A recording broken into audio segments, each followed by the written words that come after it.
Here is a tweet from somebody who really doesn't like the amount of menu options we have around here. Stop inflating your podcast numbers by force-feeding me your sidecast feeds. You always claim this was a menu and we could pick and choose, yet you continue to flood the table with soups and salads, and they're spilling all over my steak. Jeez. A tortured metaphor, that one. How excited is Greg Cote about the Dolphins? You've been a homer for 20 years. Yesterday I announced that I am willing, even though the Dolphins haven't had a top 10 offense since 1995. A shocking statistic. That is really hard to do. 1995, they haven't had a top 10 offense. Now, people are calling and Whittingham, this is going to bother you. I saw that Marcus Spears called the Dolphins Swagoo. hell on wheels. They are hell on wheels. There are wheels and there is hell, and the Dolphins are really fast. And it's basically the acquisition of one person. It's one person that's making them that. I know they have more fast guys, and I know that this is, and I'm not talking about McDaniel. Tyreek Hill is what suddenly makes everyone take notice, brings so much speed that he's the reason people are saying, okay, now this offense is something, even though Waddle was great last year. No, they added Raheem Mostert, too, who has, I think, 2 of the top 3 fastest straight line speeds in the NFL. Third is Tyreek Hill, and they have Jalen Waddle. So they were kind of speedy last year. That's how they were trying to build their team. And then they added the 2 fastest straight line speed players in the league. I think McDaniel's part of it. I think it's like a combination of Hill and McDaniel. I think if we just had Hill and we still were thinking that we were going to have this same stagnant offense, I think it's a combination of feeling like we have a good system with Tyreek Hill. Well, you have a system that now specializes in getting space just for a better players. system. We're just more confident that this offense will look creative and different. What is happening here? Because I reject what Mike is saying, even though I know that about Mostert, and I know many people will say that if they raced, Hill would finish second, just like A.J. Brown says Hill will finish second to DK Metcalf, just like Waddle is still on the Hill podcast saying you can't beat me in a race, and they haven't actually done the race yet because that'll be fun when they finally do the race. At some point, they could have done it at any point, yet they still argue about it because it's fun to argue about it. The reason is the seismic transaction trade for a guy that we all, when watching, unlike Mostert, are like, that dude's faster than everybody out there. I see it. I fear it. I'm in fear of it at all times. Mostert does not bring that over here. Hill brings it with him, brings relevance, brings all of this. You've been here long enough to see Tony Martin come through here, alleged deep threat. Mike Wallace come through here, alleged deep threat. They're going to get somebody who takes the top off the defense.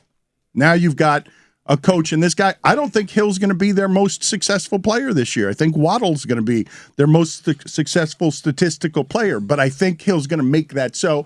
And if they lose, it's going to be a problem with Hill because he doesn't think of himself that way. And if they win, it'll be just fine.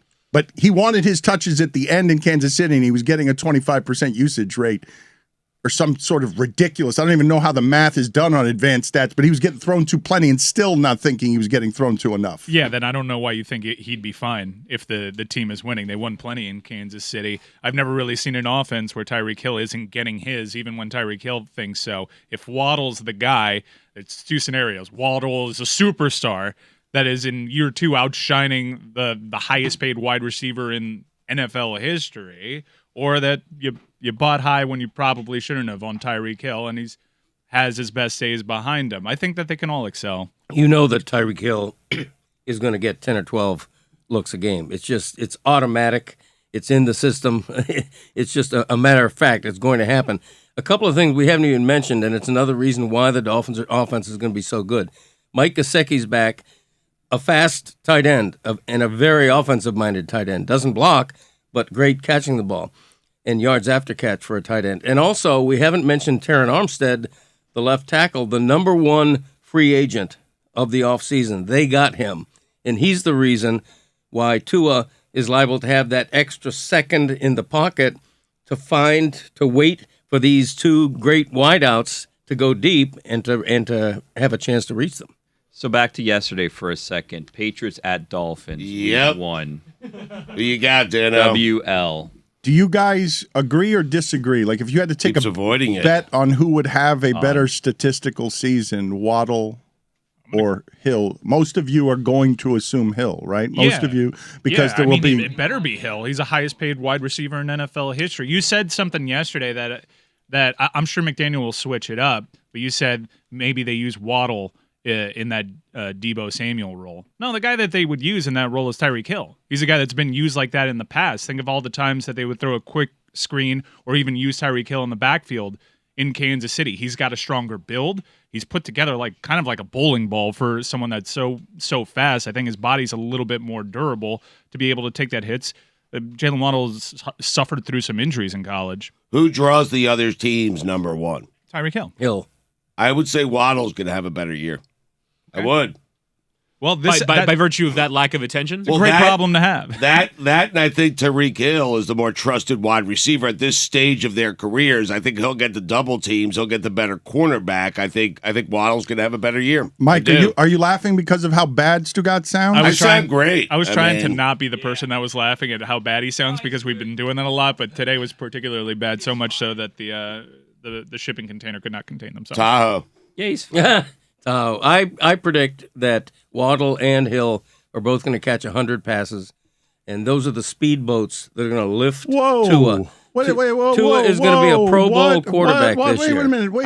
Give me the Right. last He's time. out finish. homering Let the him homers. finish. He's out homering the homers. Let's let him finish. I want it on the record. Give me- Tyreek Hill and Jalen Waddle are both going to catch 100 passes, and those speedboats are going to lift Give Tua me- to Pro Bowl Give status. me the last Attaboy. 2 receivers on the same team that both had 100 I catches. don't know The that homerist it's of ever them happened. all, Greg Cote. It might Antonio- never have I happened. saw Antonio Brown and Juju Smith-Schuster did that. There you There you go. go. Wow. Hello. Recently. Not long ago. He's a Yeah. homer. Thank you. Who's the homerist of them all, Greg Back when Cote. When that happened in 2018, the Steelers became just the 6th team in NFL history to do that. I got to look at last season. Get though. ready for 7. Damn right. I think they're both going to have 200 catches.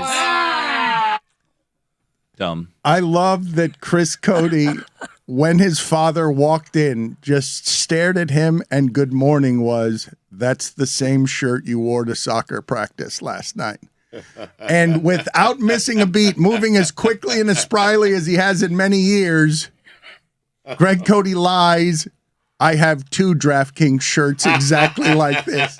Well, I mean, in Greg's defense, it must have been nice seeing Christopher there because from what I've seen, he's missed, 2 of 4 games, 2 of 5 two games of now 5, already? yeah, 40% miss Third- rate. Yeah. Third coach over here seems to be carrying the weight of the team. Damn right. Yeah. That's exactly right, Billy. Thank you for that. And by the way, you say it's a lie. What is implausible about a man having 2 of the exact same T-shirts? You're like, you know what? Gonna wear a different shirt. I'm gonna wear the same shirt, but my other one. It's Correct. it's a comfy shirt. Jamar Chase had 81 catches last season. Dad, Huh. tell the truth right now. On your granddaughter. Same shirt. Oh, on the granddaughter. you can't play that card. Why would you do that to your own you can't daughter? do I just that wanna to know me. the truth. It has been the card. Oh my God, the card has been played. You can't play that The grand- card. No. On Bad your dad. granddaughter. You've now been cornered, my friend, because that's a shirt that was put on a chair and worn again today, and we all know it. That's a lie. It was put on a bureau top and worn again today. Ooh, look at this. Fresh shirt. Now here's what I'm talking about. Bert. Why don't I have a Greg Cote Show podcast T-shirt, Christopher? In Greg's defense, both Tyreek Hill and Jalen Waddle, granted on separate teams, But this had is the key. 100 catch Okay, season. but this is Thank the you. Key. This is the key thing. You guys now have, okay, that's good. We've got Tua throwing 500 times this season. Well, the closest anyone came was a system that Tyreek Hill played in. Travis Kelce had 92 catches, while Tyreek Hill went over 100.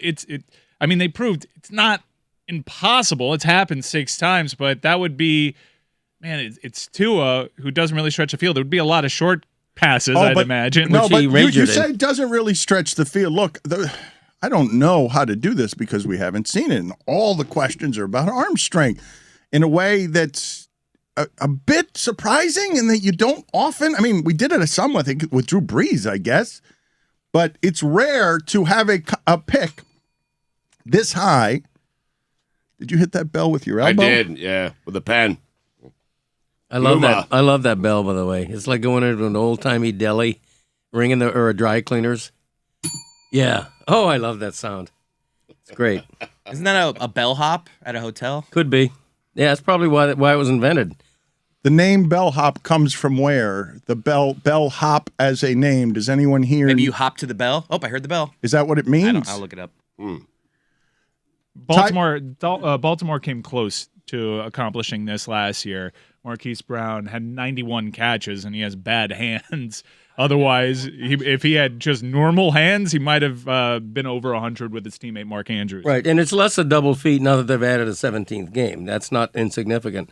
But the biggest impediment to them both catching 100 passes is not their lack of skill for sure, and it's not Tua's lack of skill. It's that McDaniel he loves a running game and a creative running game.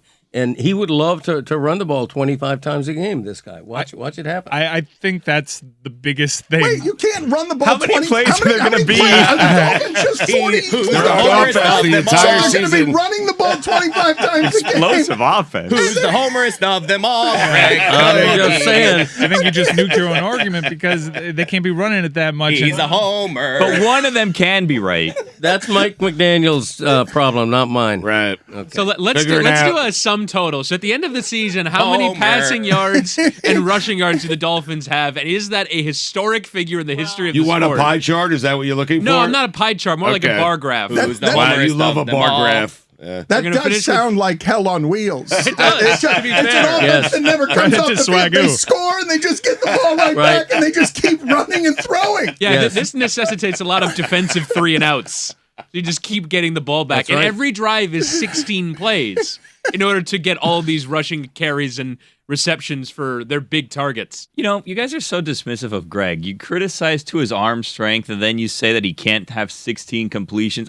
If he can't throw the ball 50 yards, he's going to need 16 completions to score. So, you know what, Greg? I think it's possible. I think Billy makes a great point. I think we're looking at an offense that could exceed an 800-point season, which would be slightly more than 40 points a game on average, if my math is correct.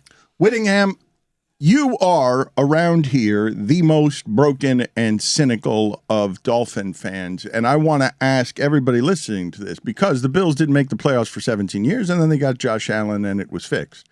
But very often a fan base gets so emotionally scarred by the transaction of I invested hope and emotion in this, and for 20 years they've betrayed it, that eventually you think the new guys are going to fall in the same hole as the old guys, even though they're the new guys. Even though there's no history that the new guys fall in the same hole as the old guys, you're so scarred that you're like, I won't believe it till I see it. And I won't trust it if I do see it for half a season, because I've given my emotion to this team, and now I'm going to I think fans do this one all the time.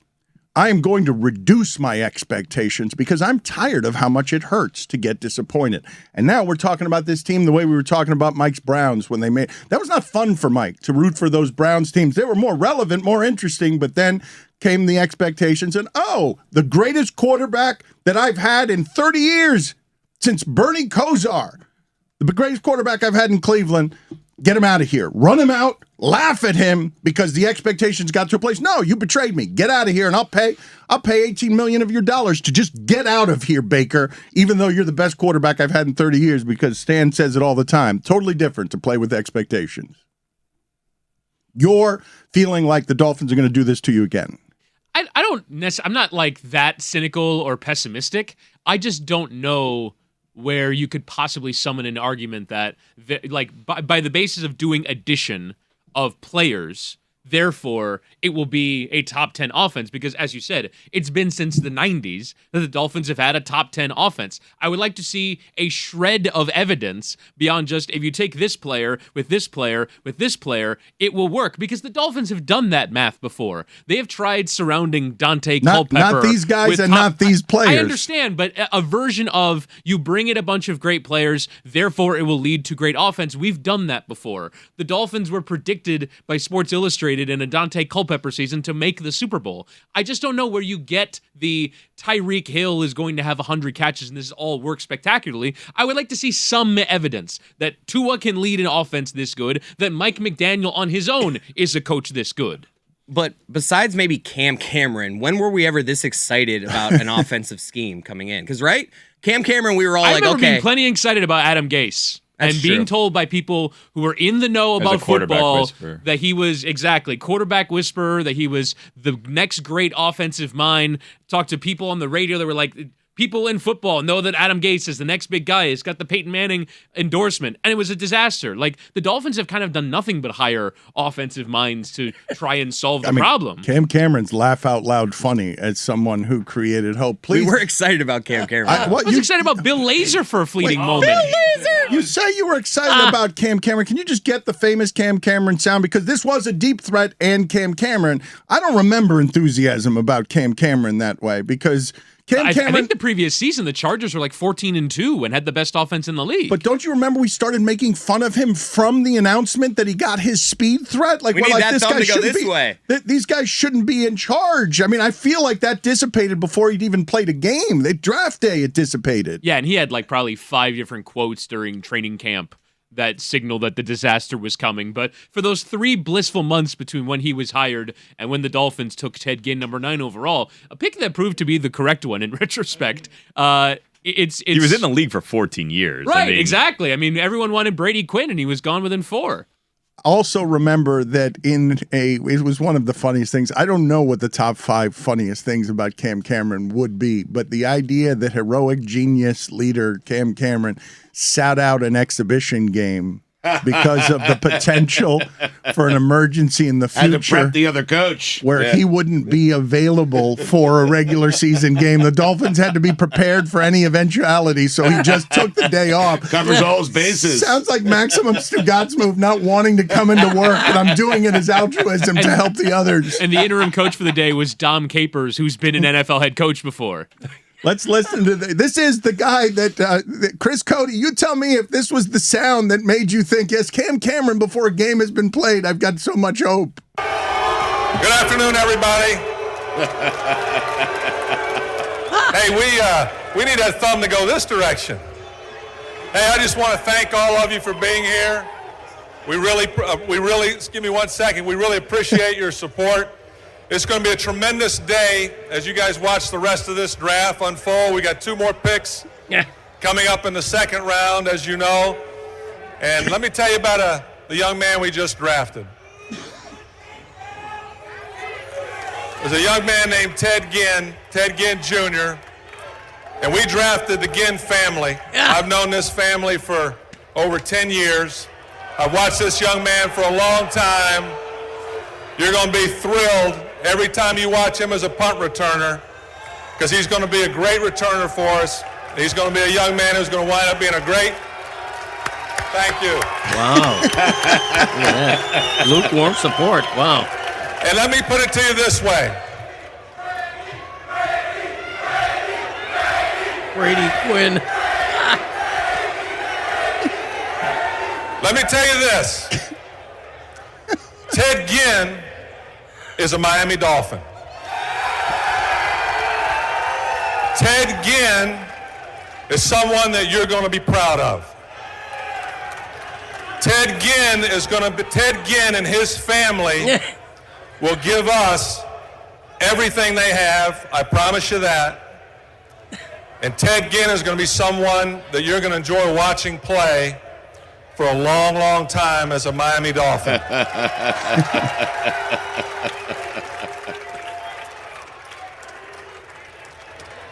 I would say this. We're going to put together a draft class, and again, it's nice to be able to step out of the draft room for a few minutes, and I'm going to hustle back in because we've got some more picks coming up. But you're going to see a tremendous draft class put together, and it's a draft class that's going to make you proud, and it's someone that you're going to be proud of to say they're part of the Miami Dolphin family. Thank you very much. Mike Tomlin was too hip-hop, so we chose that guy. They took John Beck later. I want to deconstruct this for a number of reasons, but to me, the greatest thing about that, I remember that we made fun of and his family for a long time. To me, the greatest thing about that is he tried 4 or 5 different times. So let me tell you something, and actually lead and change it, and it never worked. No. Like each thing was more tepid than the last. Let me tell you one thing, and it was no Dan Campbell. There was no Dan Campbell, and let me tell you one thing. In his defense, Ted Ginn did have a long career. And Brady Quinn did not. Right. And he could have been a Miami Dolphin for a long time if they didn't fire Cam after 1 year.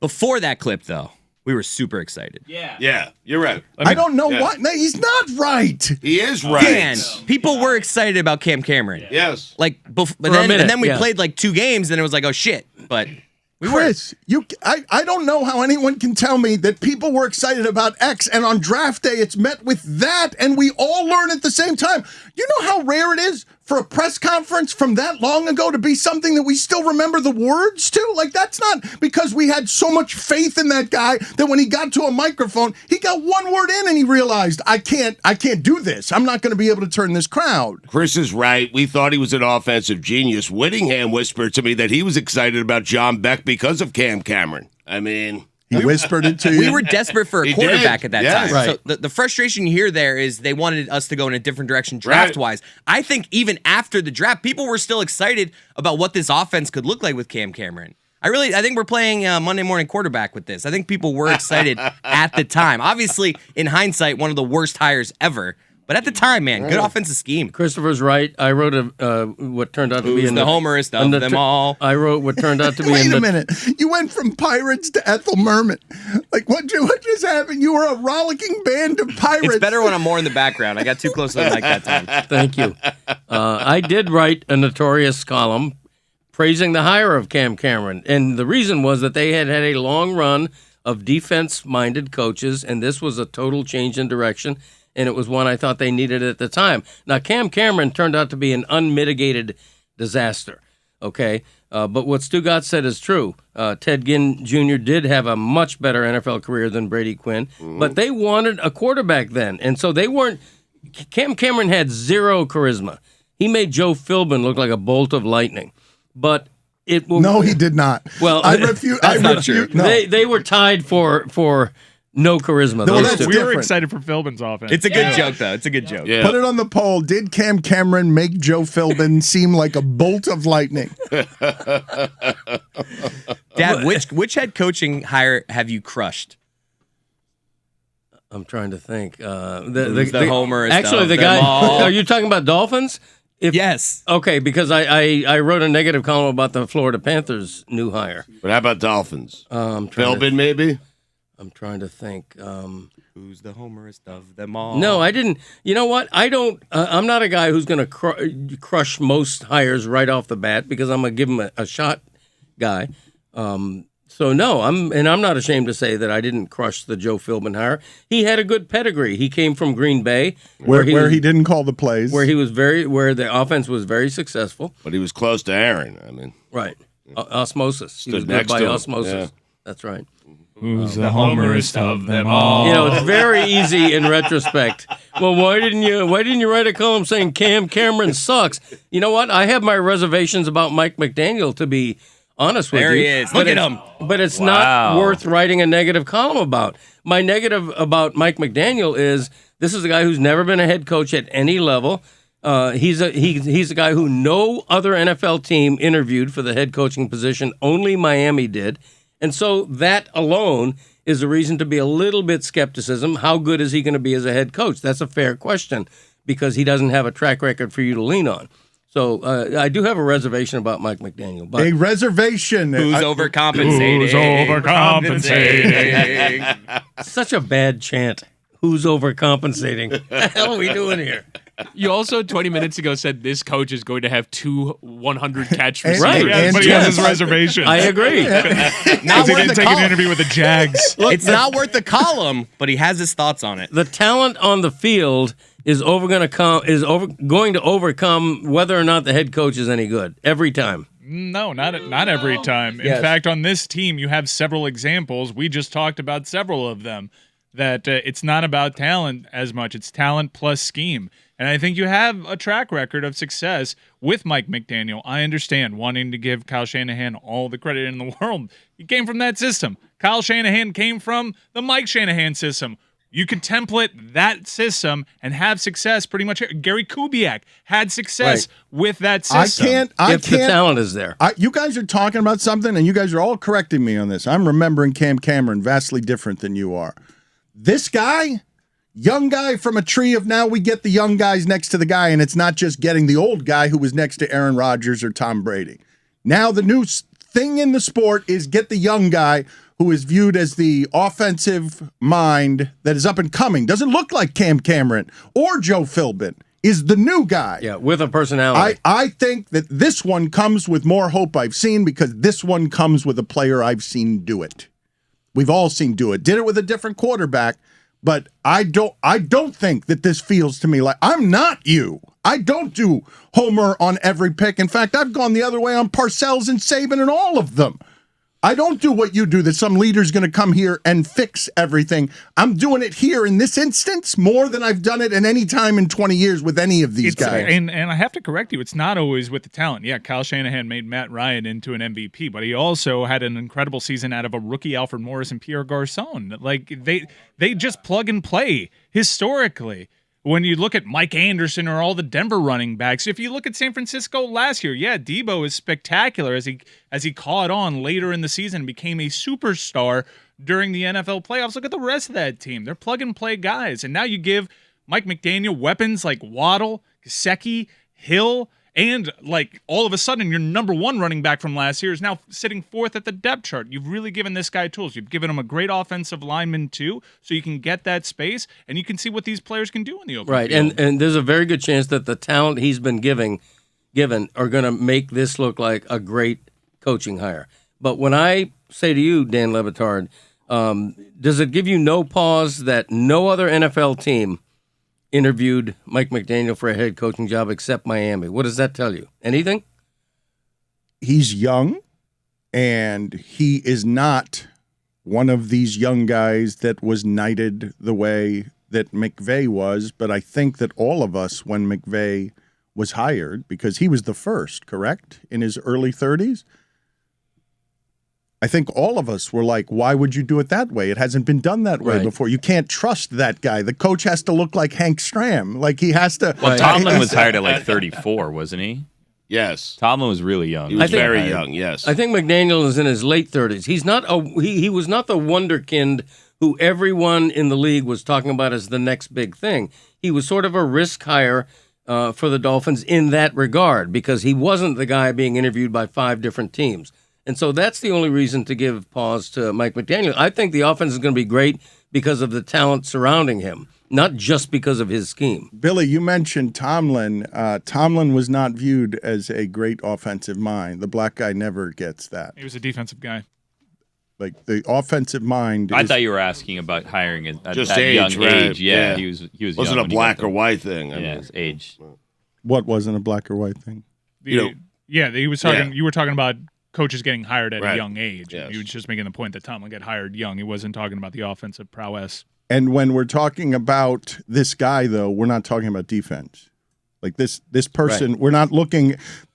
Hiring Tomlin and hiring this are two different hires. They just hired the opposite of Brian Flores.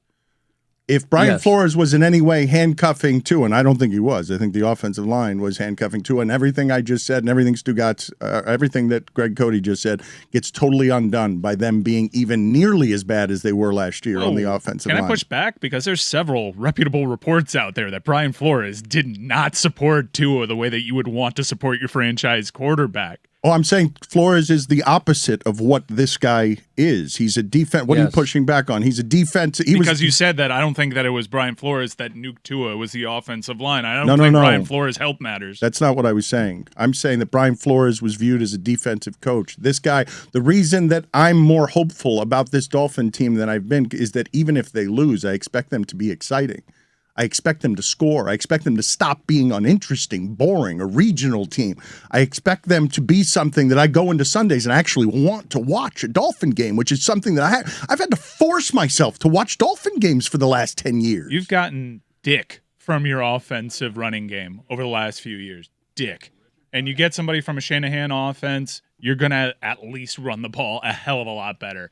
And now you have weapons on the outside that have proven themselves with your tight end and your rookie wide receiver last year, and now you add Tyreek Hill to the mix, there's plenty of reason to be excited. This is the most Dolphins we've ever talked in the month of July. How is Tua still here? Like, because I think that Tua could succeed under these circumstances, but you had a coach that didn't seem to want him. You had an owner who was going behind his back trying to get Brady down here every single year. Or Deshaun Watson. How is he still here? Like, did he just slip through the cracks while no one was paying attention and just pointing their finger to everyone else who didn't like Tua when they themselves didn't want him? It is a tribute to their incompetence that he is still here. The person who owns the team didn't want him, and neither did the head coach. Well, they But wanted somehow- a better like if saying you want wanted to Deshaun upgrade, Watson right. or Brady isn't really like we did this at the time. It's not an indictment on Tua saying you want this better quarterback. Who Just would because you want do your either- due diligence Yes. trying to get these guys. I don't really Right. blame them for that. But Tua. but other teams with positive young quarterbacks, like I don't think the Chargers are making phone calls trying to go get Tom Brady or trying to go get Deshaun Watson because they feel good about their guy. I mean, they If the do. Dolphins really felt good about their guy, they would not be trying to replace him at every No, turn. it's a fair point, but most teams, I'm assuming, would want to try to upgrade. A lot of teams tried to get Deshaun Watson. He chose his team, right? Just I'll buck against it not being an indictment on the quarterback for the reasons that Whitty just stated. If you feel like your future is solidified at the position and you just invested a high draft pick in a quarterback, you're not looking for those problems. Pursuing Deshaun Watson and pursuing Tom Brady, as we have very recent evidence, invited a lot of problems in that locker room, and it was a shit show. Well, I mean, I guess Stephen Ross is also older, right? And might just want to win now. And Tom Brady gives you a better chance of winning now than Tua would have. It's also because you're talking about a literal mortality window on a desperate guy who's used to financial American success and has been someone who has squandered the Dolphins' ownership of this city on his watch and is going down as one of, if not the worst owner we've had in South Florida. The easy fix. Okay, that's fine. You can take Loria. Loria wasn't desecrating as sacred a thing as what it is. This guy is desecrated. They've gone from winning his franchise in sports to laughing at him for 20 years. That stadium is bomb. Yeah. Like he brought Super Bowls back. He brought shade for fans. He made that a world-class facility. There's Formula One races there. I guess I can separate myself from that because I'm not a Dolphin fan, but I look at that venue and I'm like, this dude is an amazing owner. Stephen Ross has been a nightmare owner. He's been an unsuccessful owner of the Miami Dolphins. But what Mike says is not untrue. The one thing he's done is major in capital improvements. He has turned that place into a palace. He's poured in. He's a real estate guy. He's good at real estate. Yeah, and instead of putting all that makes him really good at real estate, and not sports ownership. And instead, what I said was he's a bad owner who does one thing right, and it's capital improvement, and that's not nothing. He's poured tens of millions of dollars into his own stadium out of his own pocket, not public funds. It should be regarded as a sports mecca. There's nothing like Hard Rock Stadium. And keep in mind, they have major tennis there as well. Who's the homerest of them all? He's for sure a boner. We can all agree on that. Bad owner. You did hear me say that Stephen Ross is a terrible owner, right? You heard that? Yes, we heard All that. right, thank you. It's owner. Two things I wanted to bring up with you guys because I do love how can you not love the idea that Brian Flores didn't like Tua because maybe his assessment of quarterbacks was a little skewed based on where he came from. It's hard to like anyone. My after standard that. for this is I'm standing next to Belichick watching this guy work, and I don't know how to measure quarterbacks, but he's not as good as the guy I used to have. I know what winning looks like. It doesn't look like this. But according to some published reports, he was like, well, Tom Brady's coming on this boat. I got to get out of here. Right, So there's exactly. just shit that doesn't compute with the Flores thing. Right. The other thing that is wonderful here that I imagine you guys have noticed is there really is something about the offensive coach that gets you more excited than the defensive coach. Like if you want to hire an offensive-minded coach, you want to think that you can out-scheme someone to be interesting and exciting, and you don't totally know how they do it on defense. You don't want to have a defensive team. You want to have a team that's great at offense. I'd argue you'd rather have an 8-8 team that scores 40 points a game than a 10, or I guess a 9-8 team than a 11-6 one that ends up winning games 12-10. I think that's a bit of our prism because we've watched such uninteresting football in Miami for so long. But yeah, I mean, it's almost like a market inefficiency at some point. I guess like the downside of it is you can go get Vic Fangio, who will Vic Fangio your franchise to death. But oddly Great enough, name. the most interesting offensive coach has been a defensive one. It's Brandon Staley in Los Angeles because he just goes for it on fourth down every time, and he's kind of made himself the story there. That team is interesting, at least in part because of their defense-minded coach. I wanted, because we spent so much time on the Dolphins, That's Dolphins week 1. to get to the Miami Heat. Pick it. What? Pick it. To get to Andy Ellisberg having dinner with Sean Marks in Las Vegas. Ooh, that was breakfast, a 1.5 hour breakfast. Yeah, it's a long breakfast. Yeah, that's a good one. One last note on head coaches and why people get more excited for offensive-minded coaches. If you take Bill Belichick out of the equation over the last decade, there isn't another coach with a defensive background to win a Super Bowl. You have 2 special teams background guys in John Harbaugh and Pete Carroll, and everybody else is an offensive-minded guy that brought that excitement to town. Belichick is like the one defensive stalwart. I'd say Tomlin is in that conversation. I know he hasn't won a Super Bowl in the last decade. But That's why I did decade. A rhetorical trick. Well done, Mike. The reports I are was now doing a dozen years. You got it. the reports are now coming out, or Brian Windhorst is reporting that the Nets are finding the offers around Durant to be insufficient. The Heat are stagnant. They're not adding Jay Crowder. They're not adding any money. They appear to just be waiting to see if somehow they can get into this game. They don't seem to have enough, and they're on the outside. What are you shaking your head about, Billy? I'm tired of these meetings. I'm tired of these lunches, these dinners, these breakfasts that amount to nothing. I feel like each one of these needs a stenographer that's taking notes as to what's exactly going on at this time, because it feels like some of these meetings are just to expense meals. You know what I mean? Where it's like, this is official business. I'm talking blah, blah, blah, blah, blah from this team, and now I get a free meal. I feel like that's not the case. And I don't run the Miami Heat by any means, but I will tell you this, if anyone's listening. I feel like money is being flushed down the drain with these unproductive meetings. And Riley, you know what? You're having a lot of these too. So this is what I propose we do as Heat fans and as people that want to hold this organization accountable. You cannot expense this meal unless what you're trying to intend comes to be a reality. Now, it could take a month, it could take a year, it could take whatever. That's when you submit the receipts. But you're not getting reimbursed for these fancy meals at all these fancy-ass restaurants for these pipe dream players that are never going to come here. I'm sick and tired of it. And what they're doing is they're just going and they're eating very publicly so that the Jackson 5 can see them out and talk to their sources in Las Vegas and then write stories about it. And I'm tired of it. They're playing us for fools. Correct, Greg? You know, Billy, that's an excellent point. They could have had room service. They could have had this meeting in the privacy of one of their rooms. They didn't. They made it very public. You know what? I think if you had a bug on that table that recorded everything they said, and we're playing it back right now, I don't think they even talked about this trade. I think the whole conversation was, Andy, this is the best omelet I have ever had in my mouth. It's fantastic, and the hash browns are perfectly cooked. And this coffee, waitress, can I have another cup? No. That's the entire conversation. I saw something in this photo that shows the Heat have the upper hand here. You know how that is? They were at one of these tables where half the table's a booth and half the table's chairs. Ellisberg was on the booth. That's the power move. Yeah, it if is. you are the upper hand of that, I don't think. I back think and that's. forth. As a big man, that's body type. Like as Or a he got fellow, there first? As a fellow big So man. you think Marks got there, sat in the chair, and was like, "You can have this"? No. This was Ellisberg I getting there and always saying, want "This the is my booth." table. I am holding this meeting." Now that's a power move right there. the booth is the power chair there. It is. There was a very interesting report after that report of breakfast. Did you guys see what came out? It was a Sam Amico report that came out a couple hours later. Did any of you see it? It's a very strange report. Very interesting report. Perhaps you'd share it with us. Why are you holding your chin? Sam Amico said that the Miami Heat were poking around on Cleveland Cavaliers guard Colin Sexton. Now, why is that?